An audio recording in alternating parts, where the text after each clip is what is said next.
Morning, everybody. Afternoon, evening, wherever you are. I'm delighted to be here, really. Who'd have thought when I picked up the control group leaflet in London Park 2 or 3 years ago that this is where we'd be? I'd never have dreamt that. But yeah, well, I think a good start would be for me to find out of what kind of people are in the room so that I can pitch my answers, really. So it'd be great if there are any homeopaths in the room, if you could stick a 1 in the chat box, or put your hand up if you're a homeopath. That'd be great. Okay. I've got my long glasses. Rosemary, nice to meet you. And maybe if there's number 2, or put your hand up if you know nothing about homeopathy whatsoever. That would be good to know. Okay, so it looks like you've got an understanding of it at least. Well, I don't know where to start, really. I'm like an old Harley Davidson that needs a good kickstart. So how about a question? And then Badria may have to reel me in and shut me up. Somebody give me a question. What I'd like you to do, Emma, is just tell everybody a brief overview of your journey to creating Carcinosin, and then that might help people to ask questions from there. Okay, so my background was in nursing originally, and then I jumped ship many years later and became a homeopath. And during my studies as a homeopath, I had to come up with my thesis for my 4th year project. And at the time, my mother was dealing with a melanoma. I suppose a brief thing about her, she was quite an odd character. I was one of 6 children, number 5. So, you know, her parenting skills were good. But she was a very natural person, had always dealt with things naturally. I mean, she's been gone for over 20 years and she was 74 when she died. So she came from an era where we dealt with more things ourselves, our general, you know, day-to-day stuff. Anyway, she was very spiritual. She was the one who detected that this mole on her leg wasn't looking right. She went to the GP and asked him to take a look. He cut it out there in the surgery and sent it off for histology. And when the results came back, he telephoned her and he said, "It's not good. You need to come in." And she said, "Okay, I guess that my suspicions were correct. And I'll take it from here." And he said, "No, you must come in because I might have left something in when I took it out. I might have left the root in." And he was correct, he did. And she still said, "No, I'll take it from here." So this root began to grow. She had secondaries in her groin, but she was on a journey herself because she believed that it was to teach her something. And I think she was just following an inner guidance of what she needed to do. Sometime later, I was with the oncologist, who called her a silly woman. He said that her cancer was treatable, but now that she had declined treatment, these secondaries which had led to in her groin, in her lymph nodes, he concluded that he thought she had about 6 months left to live. And I was in the room when she looked at him straight in the eyes and said, "Well, you're entitled to your opinion and I'm entitled to mine. And thank you very much. But I believe," I can remember her words, it was something like, I don't think this is going to kill me, but I am prepared to accept that if that's what it does, then I'm prepared to accept that too." And I can remember thinking, wow, well, I'm not ready to let you go yet, mother. Anyway, she spent 5 years fighting this thing all by herself. It was a bit of a journey. It's all in the book. But whilst this was happening, I was training as a homeopath. And one of the biggest things that I remember her, because I was keen, obviously I was learning lots of stuff back then, and I was keen to share that with her. And she said, one of the strong things that came was, I said, "You should try homeopathy, Mum." And she said, "Love, I was very interested in homeopathy once upon a time, but if I jump to that now, it's because it's out of fear. And I'm doing it because I'm just grasping at anything that I feel is going to." And she said, "I'm following my inner guidance, and my inner guidance is giving me everything I need at each stage." And I grew up with my mother, so I'd roll my eyeballs and go, yeah, you know, but I was a nurse. She was my mother, and I was very scared that I was losing her. But anyway, I came back from this one weekend at homeopathy where I learnt about a remedy called placenta. And it was my teacher who had collated or coordinated the proving, which is a proving is a homeopathy's version of a clinical trial on placenta. And something that struck me was that the homeopath who conducted it, the woman whose placenta she used was one of her patients. And a line she said in her lecture was that she knew the woman's history and that she was a clean living woman. What she meant by that was hadn't used many medications, pharmaceutical medications over the years. And so she took her placenta to be quite pure when she took a piece of it to be made into a homeopathic remedy. So I was telling Mum after my weekend of homeopathy about the great weekend that I'd had, and it was her that just blurted out. She pointed at her leg, this tumour which had now grown to the size of a broccoli head, and she said, somebody needs to prove that. And I said, oh, Mother, the carcinosin already exists because there's a remedy made from breast tissue or breast tumour that's been in homeopathy circles for hundreds of years. And I said, oh, there's already a remedy made from cancer, Mum. And so we dismissed it. But sometime later, this dawning of the woman with the placenta who'd been a clean living woman, I suddenly thought, actually, Mum has been a clean living woman. She'd given up smoking many years before. She'd given up drinking gin in the 60s, you know, and she barely took a pharmaceutical medication, possibly a Solpadeine for a headache or a migraine. That was it. And I thought, maybe her tissue is clean living. And I thought, plus she's let it grow. I mean, most people in the West, you know, we have the inkling of a bit of cancer and we take it out. And you know, whereas she'd said, no, leave it there, let it grow. And I felt like there was lots of homeopathic information contained within it. That's what gave me the idea. I then did a little bit of research and found that actually there'd never been a proving on carcinosin, the remedy, and the one that us homeopaths had been using. And so I blindly, boldly went and thought, that's what I'll do for my thesis. So I had some volunteers. They didn't know what they were taking. It's a bit like a blind clinical trial. They all agreed to do it. I followed Jeremy Sher. He wrote, he's an eminent homeopath who wrote how to collate or how to conduct a proving. So I followed that to the letter. I did it. It was held over a month long, where people take the remedy. Let me explain a little for those of you that don't understand what a proving is. In allopathy, if a company creates, say, a medication for asthma, they'll get volunteers who've got asthma to take the medication and assess. You know, some will have a placebo, some will have the medication, and then they'll assess the improvements or the problems or whatever.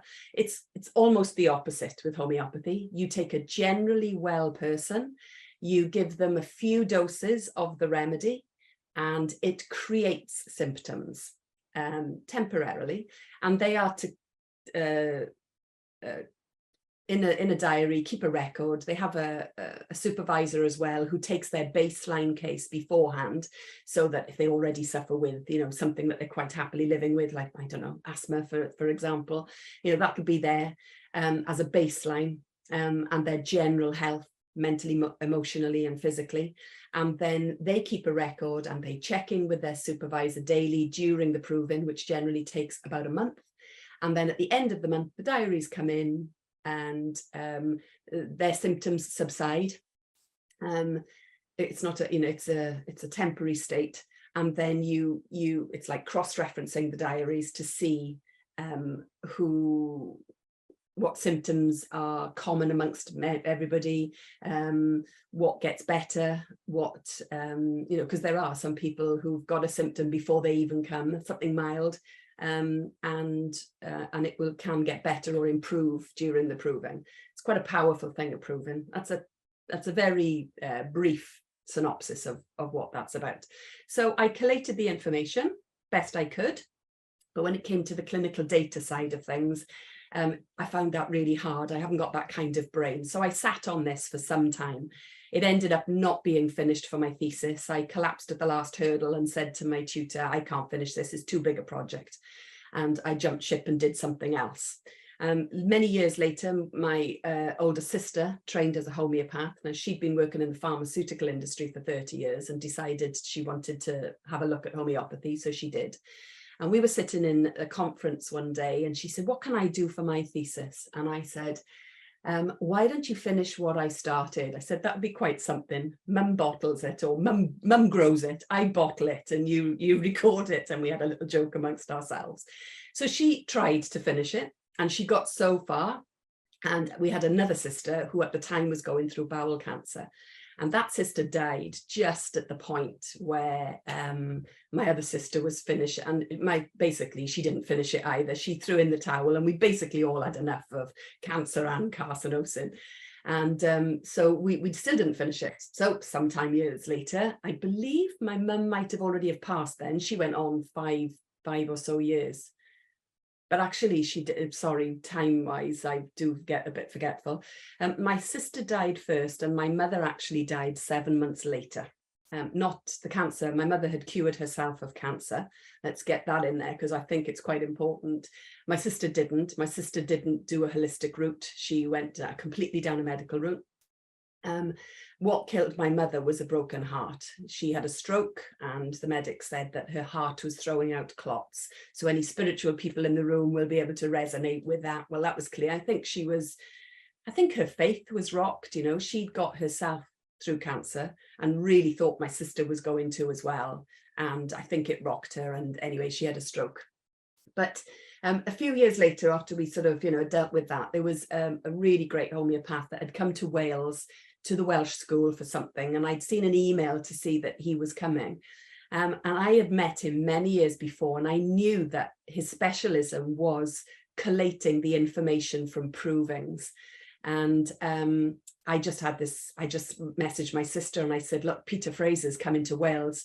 I think we need to get him to finish what we started, because it needed to have that, what's the word, objective view or subjective view from an outsider's point of view, and to bring the real homeopathic information, to paper. So he did, and he finished it. And then I wrote the other bits the way I write how I speak. I'm not very, what's the word, not educated. I'm not particularly academic. So I wrote my intro, which is a bit like what I've just told you now. I took out my mother's medical records from the archives. Now they're interesting. There was one, her oncologist actually wrote to her GP saying that he'd seen her in clinic that morning and that she continued to decline treatment. And he wondered whether they could section her under the Mental Health Act. Because of her fungating tumour taking over. And the GP came back and said, in all his years of knowing my mother, yes, she had some quite unorthodox views, but he couldn't say that there was anything wrong with her mental health, and that he had been in touch with the mental health board, who said that they couldn't actually, under current regulations, take her for a physical condition under the Mental Health Act. I had to put that in the book because I thought it was blown away, and I just thought it was, we should be entitled to choose what path we do. There's no right or wrong path, and the medics haven't necessarily got it all right either.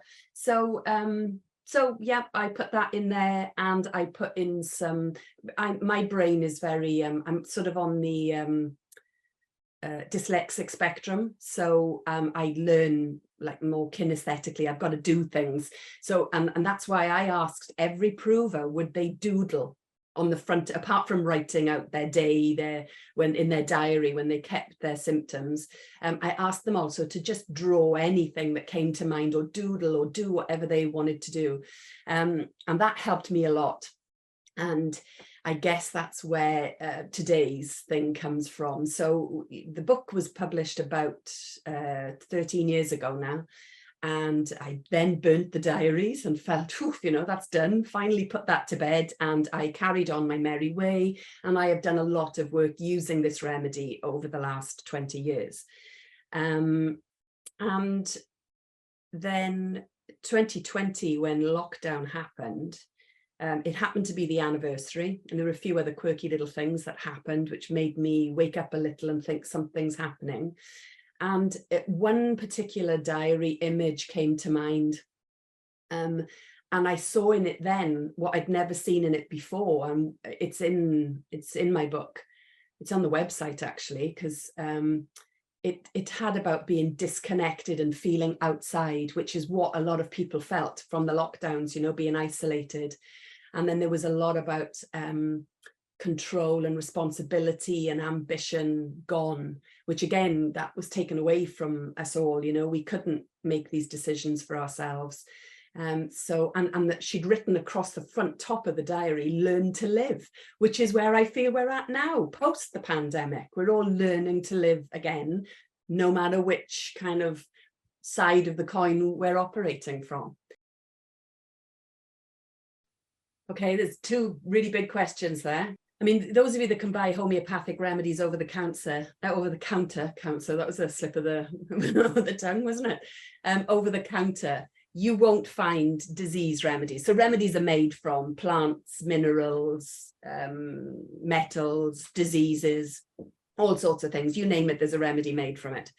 But you won't generally find those, I'm not going to say deeper acting remedies, because actually there are a lot of deeper acting remedies that are sold over the counter. That's my argument. There's a lot of fear around the word cancer, the disease cancer, and that includes the remedy cancer. So there are homeopaths that are fearful of prescribing it in case, you know, it's just all about fear. And I think I was just following something, and I've prescribed it to all sorts of walks of life. So let me try and reel back my answer. So back on the website, there's a questionnaire. And the reason I've aimed it at fatigue is because of the potency. So the lower the potency, generally speaking, in 6Cs and 30Cs, that's generally physical complaints. And I mean, 200s do too, but the higher you go, it's more the mental and emotional sphere. And that really needs guiding with a homeopath. You need somebody to guide you through that process. It needs to be a holistic approach and a process that you can unpack with somebody. It's not a quick fix of anything. And homeopathy is a bit like, you know, you might have heard the cross section of an onion and peeling back the onion layers.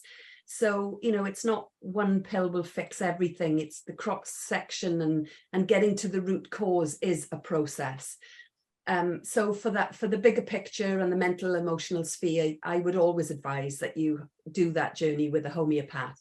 However, I've been finding lots of good results with chronic fatigue or post-viral fatigue, which includes long COVID. And that is it, because people's energy in a fatigue state is slow. So here's a good way of describing potency. If you have 500, let's talk allopathy, they will always do body mass index. So, you know, a baby will have a tiny dose of a pharmaceutical drug, whereas a large person will have more of it. Whereas with homeopathy, it's energy medicine. So you prescribe based on the energy. So let's say, let's give you an idea. You've got a mouse and an elephant. A mouse is tiny, an elephant is huge. Allopathy, you'd give the mouse a tiny dose, you'd give the elephant a huge dose. Homeopathy, homeopathically, you'd give the mouse, his energy running around that in that cage, in that little wheel, is high energy. So he needs a high dose in order to resonate at that frequency. Whereas an elephant, he walks real slow and he needs a small dose because to match his energy. So the frequency of fatigue is slow, so you need a low dose. So I have taken the bold step of selling Carcinosin Melanoma at 30C or 36C actually, to match fatigue, because I felt that in a fatigue state, it's hard to mentally and physically get to grips with doing anything in the day.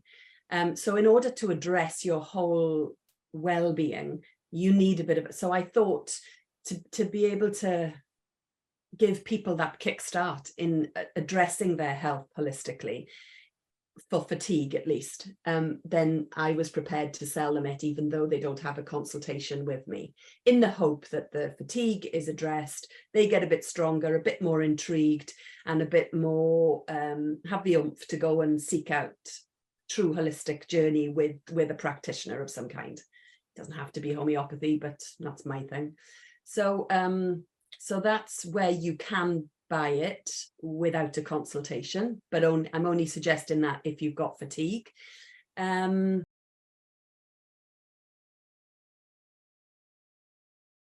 Okay, I think that's by the homeopath. And I really do want to answer that question. 20 years ago, when this first happened, I believed that possibly my future ahead of me was going to be in the treatment of cancer. So I headed off to India to go and work with Dr. Ramakrishnan, who at the time had written a book called, in India, to be a homeopath, you need to be a doctor.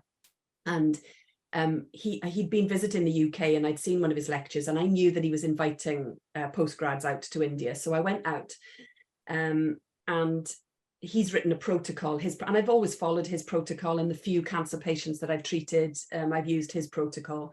But I went out to work with him, and his protocol was, first of all, he advocated surgery. He thought to cut out a tumor in its entirety, if you could, was a great thing.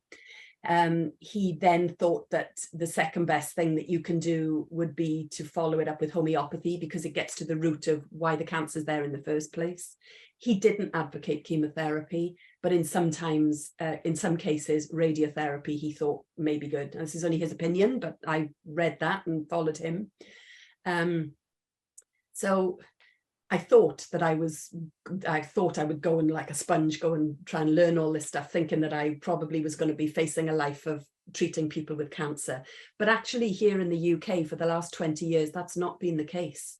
Again, because it's so fearful, and the information that's out there, you know, don't forget, in India, it's Ayurvedic medicine and homeopathy is already very big. So your general Indian is already well aware, far more aware than we are here, of their possibilities. Some do take the route of just homeopathy and or Ayurvedic medicine, and some do, you know, share a bit of both, a bit of allopathy as well. Whereas here in the West, that's not the case. Here in the West, we go to the doctor, and we've learned, and my father was a great example of this. When my mother was ill, my father also was ill with diabetes, and he had 2 amputations below the knee. He went completely down an allopathic route, even though he had, you know, a couple of daughters that were in the medical profession, and a wife that was completely holistic. And I can remember offering him homeopathy, and he said, "No, thanks, love, I'm staying with Mac the Knife." Mac the Knife was his surgeon, and that was my father's downfall. You know, he spent a whole year in hospital, he became institutionalized, completely depressed, and he died, you know, not a good death. My mother's was completely different, and she survived. Her, you know, what I said killed her in the end was a broken heart. But so watching that, so typically in the West, we go to the doctor, and it's what the doctor says is, you know, historically, I mean, you know, my father would say, no, if that's what the doctor suggests, then the doctor's right. Couldn't believe that my mother and father were married, really, so different. And so that wasn't the case. When I would have a patient in front of me that came with cancer, 9.5 times out of 10, it was because they were scared and they were doing everything. Now, if you remember at the beginning of this interview, I said, when I said to my mother, "Mum, you've got to try homeopathy," she said, "No, love, that would be me being scared and just grasping at everything that came my way because I'm scared. I'm following in here. And if in here wants me to have homeopathy, it will." And she did eventually, but not for her cancer. She did it for high blood pressure eventually. So what I'm trying to say is the patients that have come to me historically over 20 years, when they've had cancer, it's been because they're following everything the doctor did, and they're doing everything alternative on top. And you know, I try to not add to the fear, and I try to just match wherever they are on their journey. And I've never met anybody, no, I tell a lie. I thought about this morning when I was thinking about cases. there is one chap who came who decided he didn't want allopathic intervention, and he started with me. But in my sharing of everything that I knew, I suggested that he went and read or watched the Truth About Cancer series, which give all sorts of alternative ideas to treat cancer. And he binge watched this entire series and took himself off to Mexico, where he then stopped working with me for a little while and went and sought all sorts of things. So that's not truly following his, I believe, his, it was just, he knew he didn't want to do allopathy, but he then went for everything else again. Now, I've always thought for the last 20 years, yeah, but for the grace of God go I always hoped that if I ever did catch cancer myself or grew cancer, that I would have the courage of my convictions and trust that I'll be given the route that I need to go and follow it. But again, trying not to judge, because I know everybody's circumstances are different. You know, the younger you get it, and when you've got, you know, there's all sorts of things, you know, there's children with cancer, or there's, you know, parents with young children, and, you know, it becomes difficult. And so I try to meet the person where they're at and support them. So when they're coming from a place where they're going to go do the chemo too, then I have to respect that. And so then what happens is that I stop treating holistically, because they shouldn't come together when that's happening. And then I just support with remedies. They still have homeopathy, but I'm not treating the cause. I stop my treatment path and I just go, okay, now I intervene with remedies that counteract the side effects of chemotherapy. Or I've got a woman at the moment who's just gone through radiotherapy. So we stopped our treatment that we were working on because she'd chosen to have surgery and then radiotherapy. And I just gave her remedies for her radiotherapy, which she flew through, which was great. And then once that was finished, I said, now let's reinstate, and now let's go back to what we were doing, which is a longer process. You know, it takes years, you know, for us to kind of, and I don't have to see her that regularly, but we find our 2 remedies. So that's Dr. Ramakrishnan's method, where there is, you give a cancer remedy and you give what we call a constitutional remedy, and you do them a week on and a week off. That's top lining it. And so the question is, would you, I can't say that I've treated, not like Dr. Ram, who's had hundreds and hundreds and hundreds of cases to work with. I have not. I've mostly worked for the last 20 years in what I call the pre-cancerous state. And what I mean by that is, if you believe statistics, which is what they say now, is it 1 in 3 or 1 in 2 of us are going to get cancer? Well, then how many? That means that there's at least 50% of us walking around in what I call a pre-cancerous state. Either it's undetected yet or it hasn't grown yet. It's most of us. So that's where most of my experience with my remedy has been. But from when I do treat a cancer patient, I generally, the cancer remedy that I use is generally my melanoma. Sometimes if there's been a history, a family history of breast cancer, then I would use the cancer remedy made from the breast cancer. But if there isn't, you know, if it's just them or one other person, then I generally use my own. And that's just because Peter Fraser, the guy who collated my proving, his overall analysis was that they were so close, all the cancer remedies, that there wasn't much in them. And I always felt a close relationship with mine. And I always felt it was just that much more potent. I mean, that's just my thing, because it was, my mother had grown it and didn't suppress it. She allowed it to express itself. And so I felt there was lots of homeopathic information in there. That's just my take on it. So, and that's my personal opinion.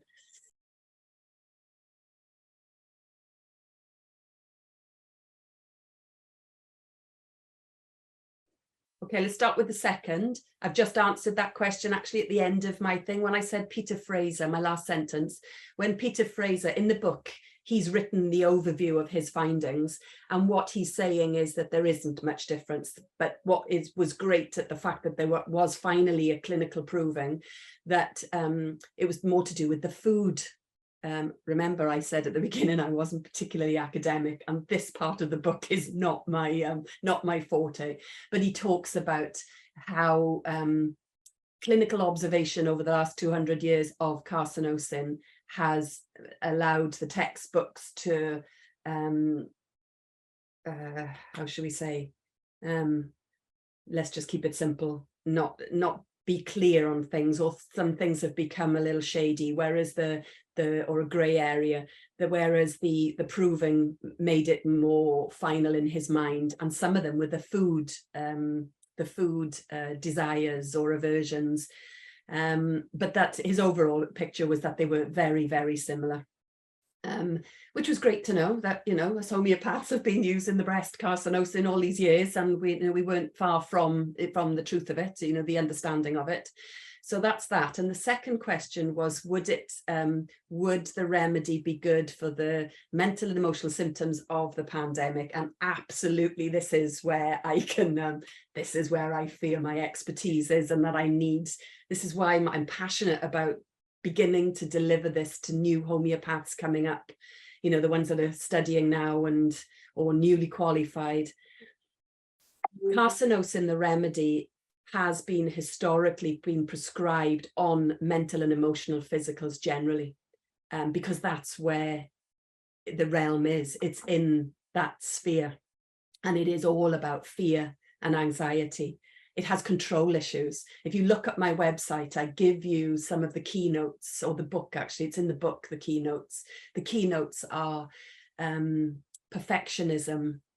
I mean, that's not to do with the pandemic, but you know, all of us have got a bit of OCD and that perfectionism. There's control. Either we're too busy controlling ourselves or our environment around us, or we're being controlled, which is post-pandemic or through the pandemic.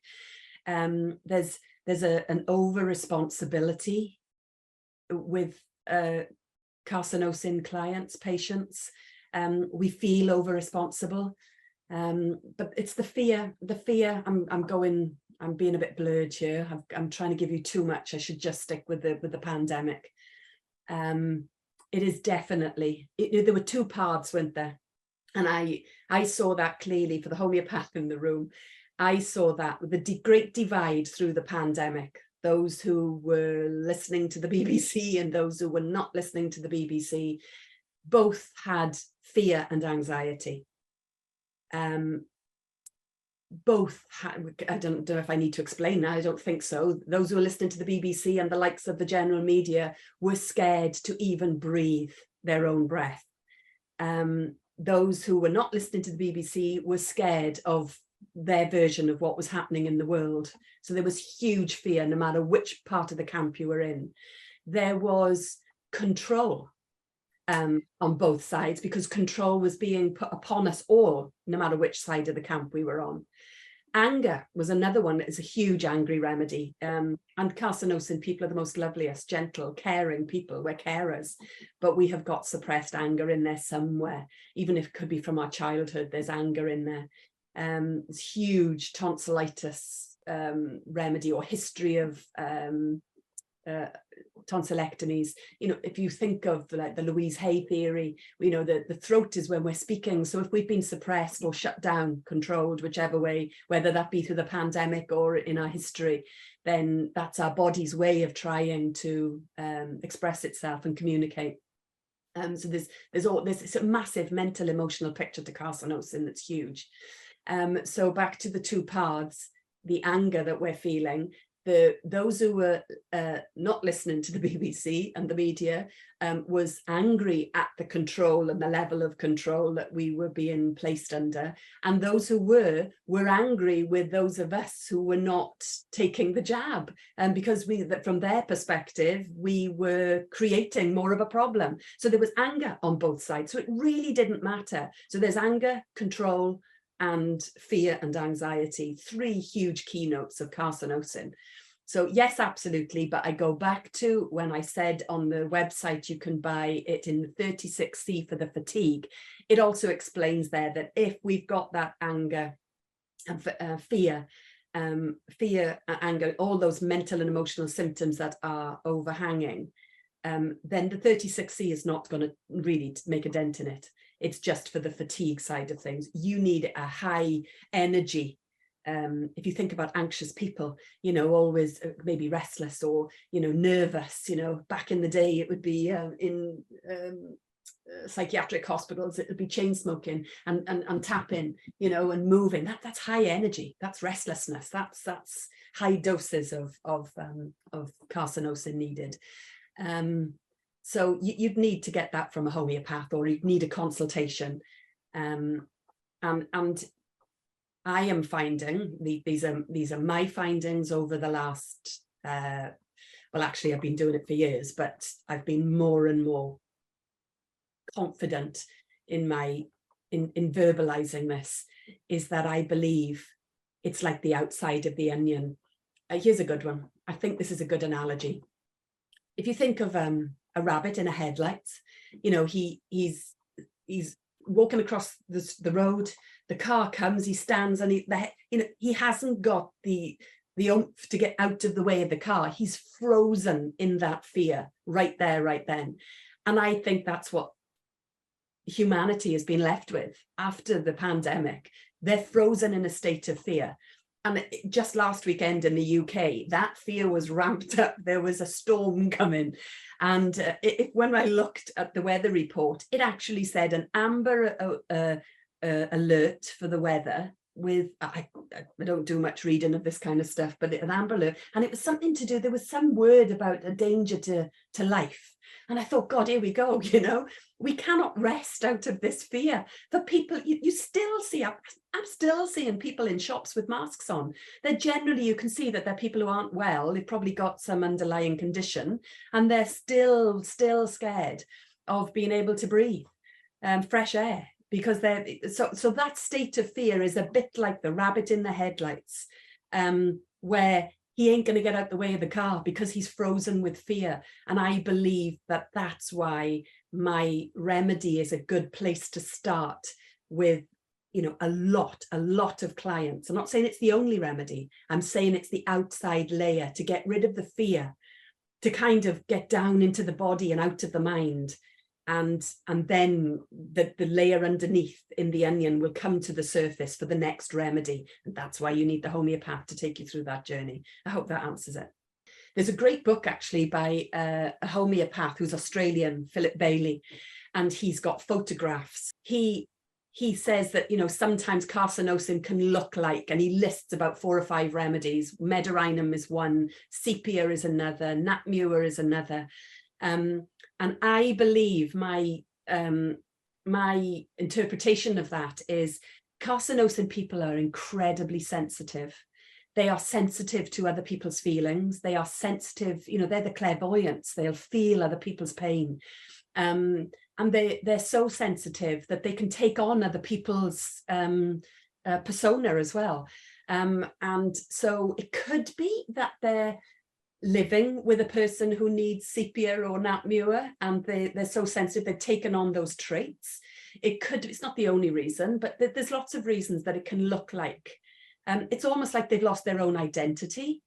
And so they are, I'm a visual person, and I'm a kinesthetic person. And my image that came to me 20 years ago when I was thinking about this was, you know, the 1970s disco ball spinning around, those little mirrors. It's a bit like the carcinosin person is like that. And wherever the disco ball stops, you know, whichever person they're mirroring, you know, they'll take it on. And so they can look like this and they can look like that. So when you're a homeopath and you're sometimes a little bit lost, it's like, God, sometimes they look like natmua, sometimes they look like sepia, sometimes they look like medorrhinum. Then the textbooks will say, you know, carcinosin, it's not clearing the case, it's carcinosin. I don't believe it clears the case. I believe it's carcinosin. And what will happen is it'll bring them back into their center. It'll bring them back into who they are. Enough of it, because sometimes the onion layer is a really thick skin, and so, you know, enough of it.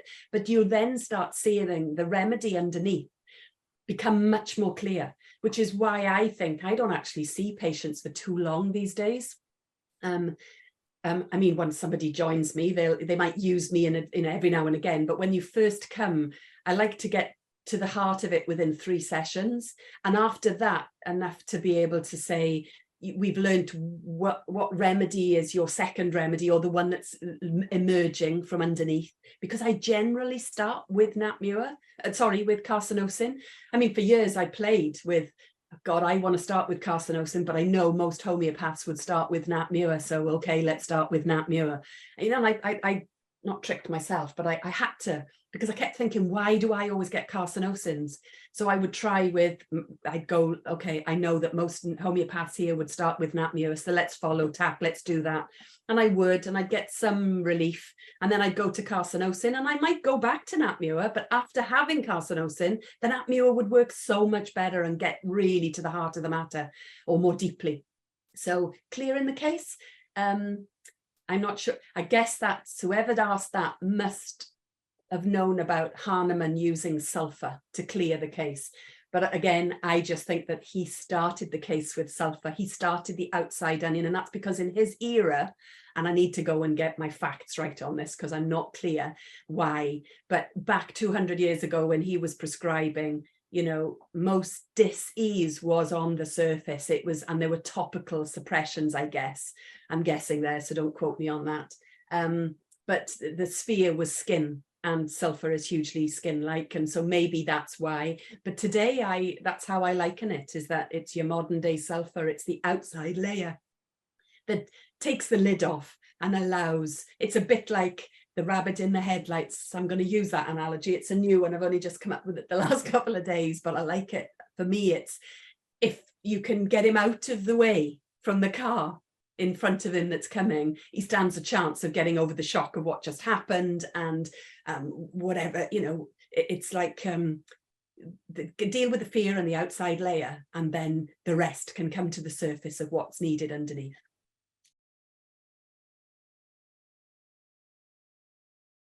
I didn't think he was a psychologist. I thought he was a homeopath, and he's an Australian homeopath, and the book is literally called Carcinosin. And he's got pictures of types, you know, physical types. There's the pixie look, which I used to wear myself some years ago, you know, short shaved head, big eyes, it's pointy, sharp features. There's different characteristics, you know, lots of moles, lots of cafe au lait complexion, he calls it.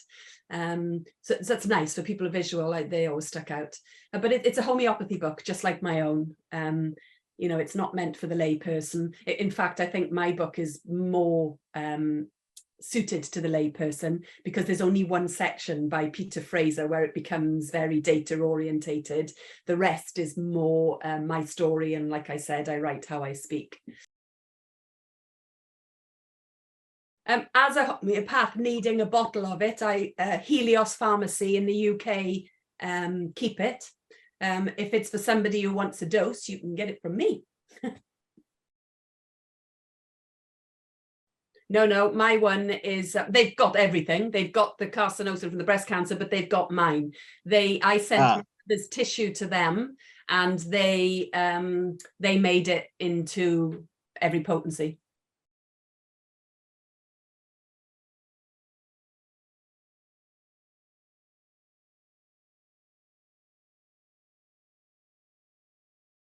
Yes, I do. I'm thinking there's a huge, in its profile, there is, with the anger, I mean, generally, they tend to be good, well-behaved people. We're too sensitive and too shy to stand up and against things. But there is a side to the remedy that is challenging. And of course, that tends to come out in generally anyway, in teenagers. So you'll find, you know, I mean, especially in the UK at the moment, there's a huge blanket of over, what's the word? Diagnosing of ADHD. When my daughter comes home, I say, oh, you know, apparently I've got ADHD, you know, or, you know, it's sort of, everyone's being diagnosed with it.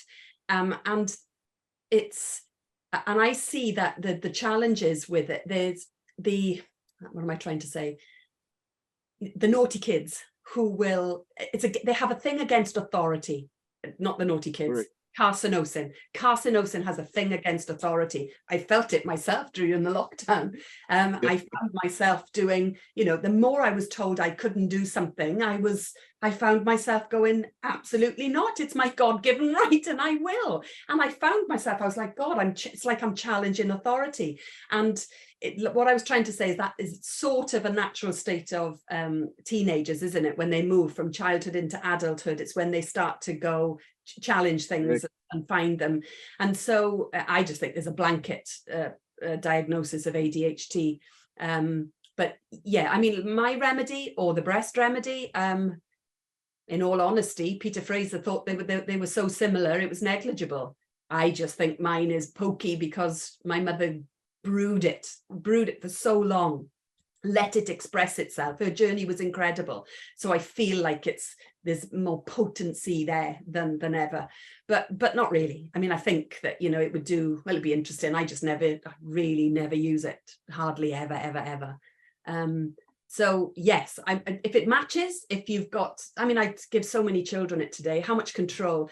Look, how many adults in the room. When I was a teenager, I was way naughtier than teenagers of today. They're generally they're a ball of anxiety. I don't know how much self-harming, vaping, you know, the bullying that goes on online. It's so, and the amount of vaccinations they have by the time that they're 15, 16, the amount of control, suppression, it's no wonder they're a bit more fighting with authority, but they're still not doing what you know. God, I'm from a town where, you know, when I was a teenager, they were joyriding cars. People don't do that anymore. There's not so much, I don't know. I just feel like they're generally a bit too. So yes, in answer, I do keep it simple, Emma. Kelvin, yes, I'm finding it. I just think I can't say it's everywhere, but it's just there as an outside layer. It has to be. It's like we've all been shocked and stunned, and children don't understand why.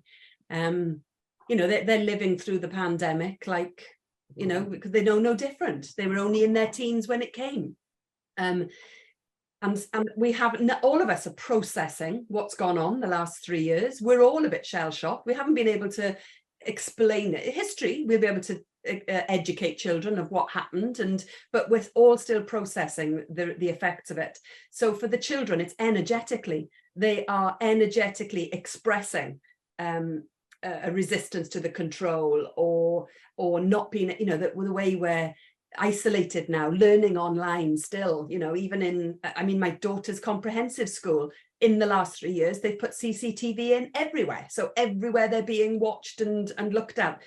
She doesn't complain about it. They don't talk about it, but it's my observation. It's like Big Brother is everywhere watching. Children can't even be children. Our phones, the children, I never not know where she is. My mother had 6 children. She gave us a bag of chips and out we went. And she didn't see us until we were hungry again. You know, why do we have to be in control of everything? That's where children find the difference. But you know, if you give them good roots, they'll find roots and wings. Whereas if we don't allow them to fall over and make those mistakes, yeah, I mean, I'm covering lots of things, top line and things now, but in answer, Kelvin, yes, I think it's there. If you see a picture of carcinosin in the client in front of you, no matter what age, then don't be worried, give it. And if it's ADHD, you just need high doses. I've recently had, about a year ago, this really shocked me, a guy who came to me, his wife actually asked me to see him because she was very worried about his mental health. She thought he was going to take his life. In fact, he's on my video on my webpage, and he came and he'd been on antidepressants for about 10 years, and he came and he was already coming off them. He decided he was taking, he'd got to that stage in his life, he was taking control and he was beginning, but because of the pandemic and not being able to see a doctor, he wasn't being helped to come off them very successfully. So he did it himself, and he chopped, you know, too big a dose basically. And as a result, the anger that came up and released was enormous. We weren't talking about energy now. The energy behind the anger was scared him and scared his wife. So he came, and the energy that was in that anger, I had to match it. So giving him a 200 just wouldn't have cut it. So I actually went in, I mean, the potencies, and I know across the world in different countries, different, like in France, they use the letter D behind it, and I don't understand it. So I can only talk about the potencies we have here. 200s are hot and fiery and physical. 1Ms are a gentle mental. It's higher than a 200, but it's a gentle mental. This is a broad sweeping statement, but a generalization. And then you've got a 10M. Now, I rarely use a 10M, and then there's a 50M, and I rarely use a 10M. And but I knew that a 200, he didn't really have physicals. It was more the mental realm. So I needed, and I thought gentle mental, I might have tried with a 1M. I might have started his case with a 1M. But when I saw good results with it, I decided that to jump to the 10M. Now I gave him a 10M, and I was a little bit nervous thinking, oh, you know, what's going to come from this? But he came back and said, yeah, been a great month. And I was like, oh, okay. So I eventually, like I told you, I like to help people take control for themselves. So I gave him a pack of 10Ms with instructions that he was not to take one without at least texting me first so that I could okay it. And what we found over the last, and this has astounded me, but over the last 12 months, he sends me a text, and it's been roughly every 3 months. And he'll say, I'm starting to get a bit irritated easily. I'm starting to, you know, get a bit get a bit agitated. He said, what do you think? Do you think I can take another one? And I've gone, well, did the last one work? And he goes, yeah, it did. And I go, okay, take another one. So he takes another one. And then I'll say, keep in touch, give me a little feedback in 2 weeks, and he'll send me a little feedback in 2 weeks. Then I don't hear from him. And then generally speaking, it's about 3 months, and he's gone, it's been about, and every time I'm going, God, 10M is massive. But I gone, well, if it worked last time and you've been good for 3 months, then take it again. So he does. And it's literally just this week, actually, where he said he only took it at the end of June, I think it was. And he said, I'm starting to get a bit. And I went, whoa, then hang on, something's not right. It's been lasting you 3 months. And I'd like to see it lasting even longer if it was correct. So if it's not, it's now starting to be shorter. I said, what I think is that we're done with that layer. And that, I mean, he was suppressed for over 10 years. So I can see why it would be a big, thick outside layer of the onion. But I've just said it could be a different remedy coming to the surface. And for that, we need an appointment. So I'm due to see him. So I hope that gives you an inclination. If you're a little bit, and you know, you're testing the waters, maybe go in a little reserved. You know, a little lower potency. 200's always good unless they're fatigued and really low in energy, then start gently. But other than that, then just treat it like all other remedies. It's no different. It's in terms of potency, it's no different. Match the energy.